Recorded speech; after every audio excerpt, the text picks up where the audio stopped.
So pag upo ko doon, sabi ko sa mga kasamahan ko, sa mga USEC at ASEC, I think this is our show.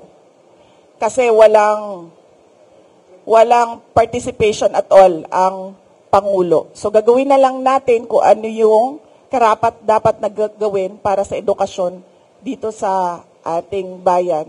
So we created the matatag agenda, we followed through with the matatag curriculum, at unfortunately hindi kami natapos kasi yun nga, nag-decide ako na I don't deserve the attacks that were thrown at me by the administration. Kasi ako na nga lang siguro yung kaisa-isa dong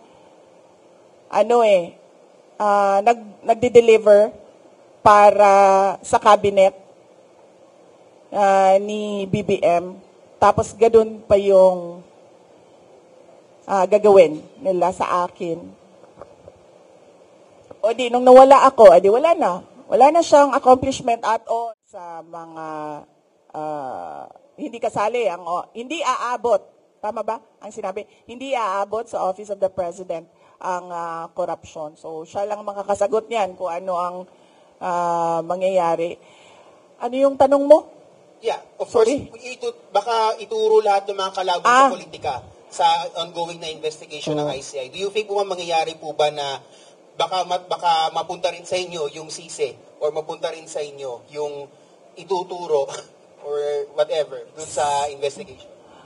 Aabot sa akin yung flood control project. Kasi kung hindi aabot sa kay BBM, baka kayo naman pong ituro, ma'am, ng mga sinasabing witness.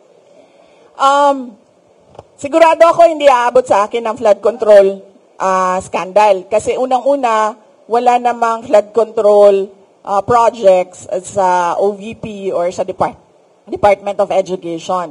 At makakasabi naman talaga ang mga contractors and even si Secretary Bunuan, wala talaga akong at all project dyan sa DPWH. In fact, hindi nga nila masabi ngayon na may insertions ang Vice President kasi wala talaga. Hindi ako sumasali sa ganyan. Kung aabot ba sa akin, sa tingin ko, aabot siya kasi kaalyado kami. Sa tingin ko, ililink nila, sa tingin ko, susubukan nila na paabutin sa akin dahil sa kaalyado ni dating Pangulong Rodrigo Duterte, si Senator Bongo. Doon siguro nila gagawan ng kwento yon. Yung part na ako, si PRD, nasa gitna, at si Senator Bongo, nasa kabilang side. Last question na lang, ma'am. Ma'am, medyo light tayo, ma'am. Ma'am, if you're bread or tinapay, anong bread po kayo? Anong bread si BBM? Anong bread si Martin Romualdez? Anong bread si Saldico? Ito talaga. Taga Manila Times, magaling.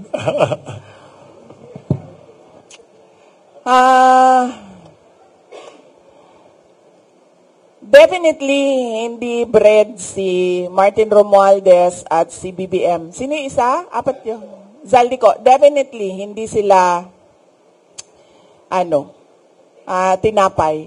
Dahil hindi makain yung ugali nila. At hindi makain yung korupsyon nila. Kung ako ay tinapay, ang hirap nito sige, ito na lang. Paborito ko ang ensaymada. Okay? Pinaglihi ako sa ensaymada. Oh. So, kung ako ay tinapay, ako ay isang ensaymada. Thank you very much. Last question. Last question. Sorry, may isa dyan si Mr. Jace. Last question daw. Isa number 1 fan mo siya. Yes, nakasana. Hi ma'am, Jason po ng SMNI News. Going back po dun sa naging statement ni President Marcos, I would like to ask for your comment on this. Na sinabi niya, I am confident that whatever mud might be slung at the administration, that will be able to show that this are politically motivated and do not actually have any validation in fact. Sabi niya po, politically motivated na ilink siya sa mga issue ng korupsyon o katiwalian po. Your comment on that, ma'am? Hindi na ito politically motivated. Bakit? Hindi naman siya makakatakbo na ulit eh. Hindi na siya politiko. Presidente na siya, and that ends there. Hindi natin alam kung sa 2028 o another 20 years na naman of a BBM, of a Marcos, No. Hindi na siya hinahabol ng mga tao, ng taong bayan dahil politiko siya. Hinahabol siya ng taong bayan dahil wala siyang ginagawa bilang Pangulo. Hinahanap sa kanya yung trabaho niya bilang Pangulo. Follow-up question sa sinabi rin ni President Marcos. He said na politika lang nga ito and sabi niya, gusto nila akong Yan ang sinasabi ko. 'Di ba? Sino ba sa ating lahat ang nagsasabi at nagpaplano ng destabilisasyon? Walang nagsasabi na oust Marcos. Ang merong mga grupo na nagsasabi resign. Yun lang ang the most na sinasabi ng mga tao. At nagtataka ako sa administrasyon, bakit nila sinasabi na destabilisasyon ang pagpapahayag ng mga tao sa galit nila? Kasi hindi yun destabilisasyon. Yun ay freedom of speech and expression. So kahit man mag-rally ang mga tao araw-araw sa EDSA, hindi destabilisasyon yan.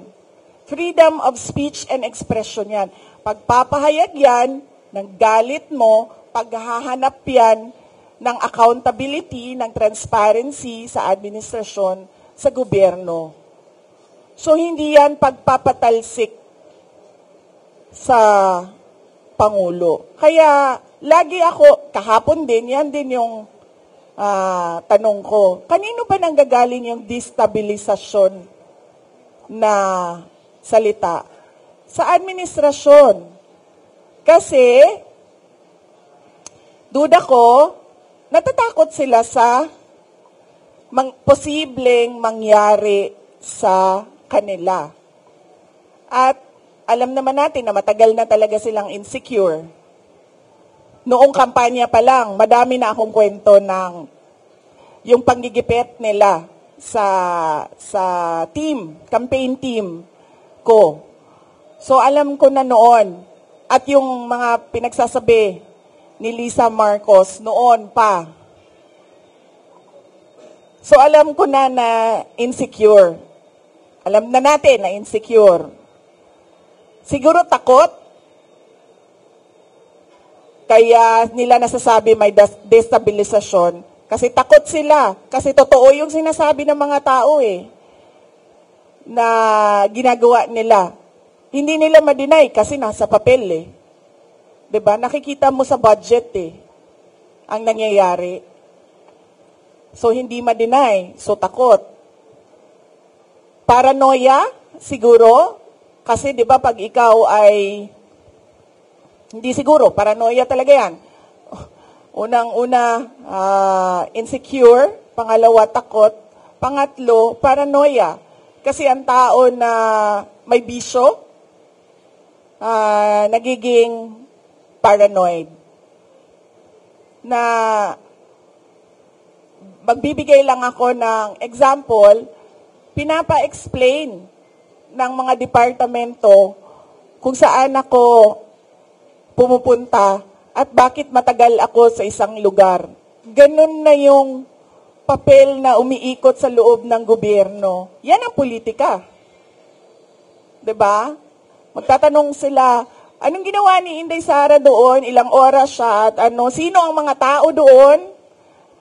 At yung mga kawani ng gobyerno na nandoon, ipa-explain bakit sila nandoon. Ganon yung galawan sa loob ng Office of the President. So, makikita mong medyo paranoid. Ma'am, last question. It was the first time na narinig namin sa inyo during your press conference or ambush interview sa Zamboanga kung paano po nagamit yung confidential funds ng Department of Education. And you've mentioned si Zaldico. Ma'am, pwede niyo po bang ibahagi pa sa amin ano yung findings ng DepEd regarding the laptop scandal? And then, ano po ang ginawa ninyo sa findings na ito? Ipinaalam niyo ba President Marcos, may ginawa po bang parang case build up para kung makasuhan man kung may ikakaso? Yes, gumawa kami ng investigation sa loob ng Department of Education. Isa sa mga pinagamitan ng confidential funds ay yung corruption sa loob ng Department of Education. Hindi lang sa laptop madaming reports of corruption inside the Department of Education. Hindi lang sa central office, kasama na yung sa mga regional offices namin. So kapag merong reports, pinapaimbestigahan yon. So isa sa mga inimbestigahan is yung laptop. Ang unang ginawa doon is nag-request ng fraud audit sa Commission on Audit. Tapos kami sa loob ng Department of Education, gumawa din kami ng sarili naming investigation para kung ano man yung ma-actionan namin sa loob ng DepEd, ma-actionan na kaagad namin. Unfortunately, yung procurement ng laptop, hindi siya nangyari sa loob ng Department of Education. Nangyari siya sa DBM.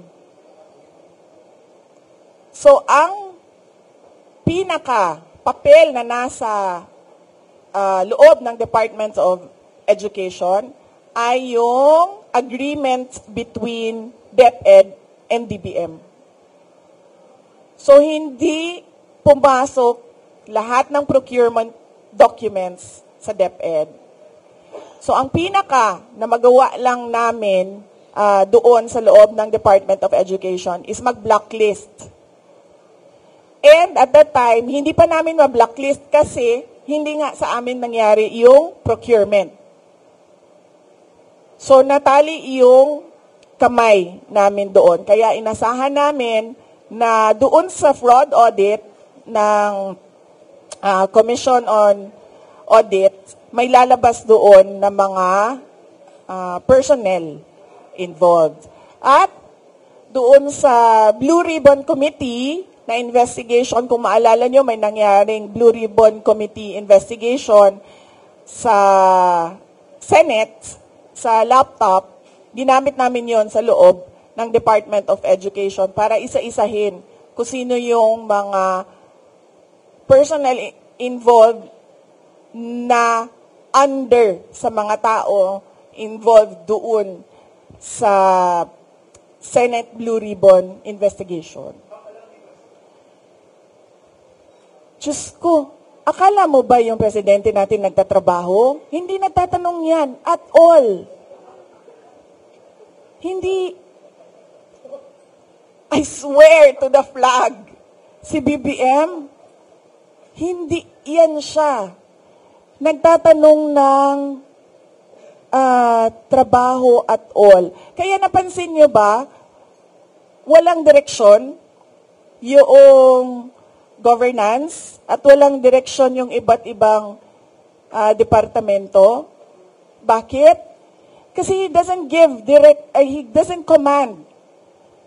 He doesn't command, he doesn't ask, he doesn't say that, look, there's a Philippine development plan and what are you supposed to do about this? Akala nyo ba yung ginawa ko sa DepEd, galing yun kay Bibi? Hindi, akin yun. Lahat. Kasi he did not give any orders at all. So pag upo ko doon, sabi ko sa mga kasamahan ko, sa mga USEC at ASEC, I think this is our show. Kasi walang participation at all ang Pangulo. So gagawin na lang natin kung ano yung karapat dapat na gawin para sa edukasyon dito sa ating bayan. So we created the Matatag Agenda we followed through with the matatag curriculum at unfortunately hindi kami natapos kasi yun nga, nag-decide ako na I don't deserve the attacks that were thrown at me by the administration. Kasi ako na nga lang siguro yung kaisa-isa dong nagde-deliver para sa cabinet ni BBM. Tapos ganun pa yung gagawin nila sa akin.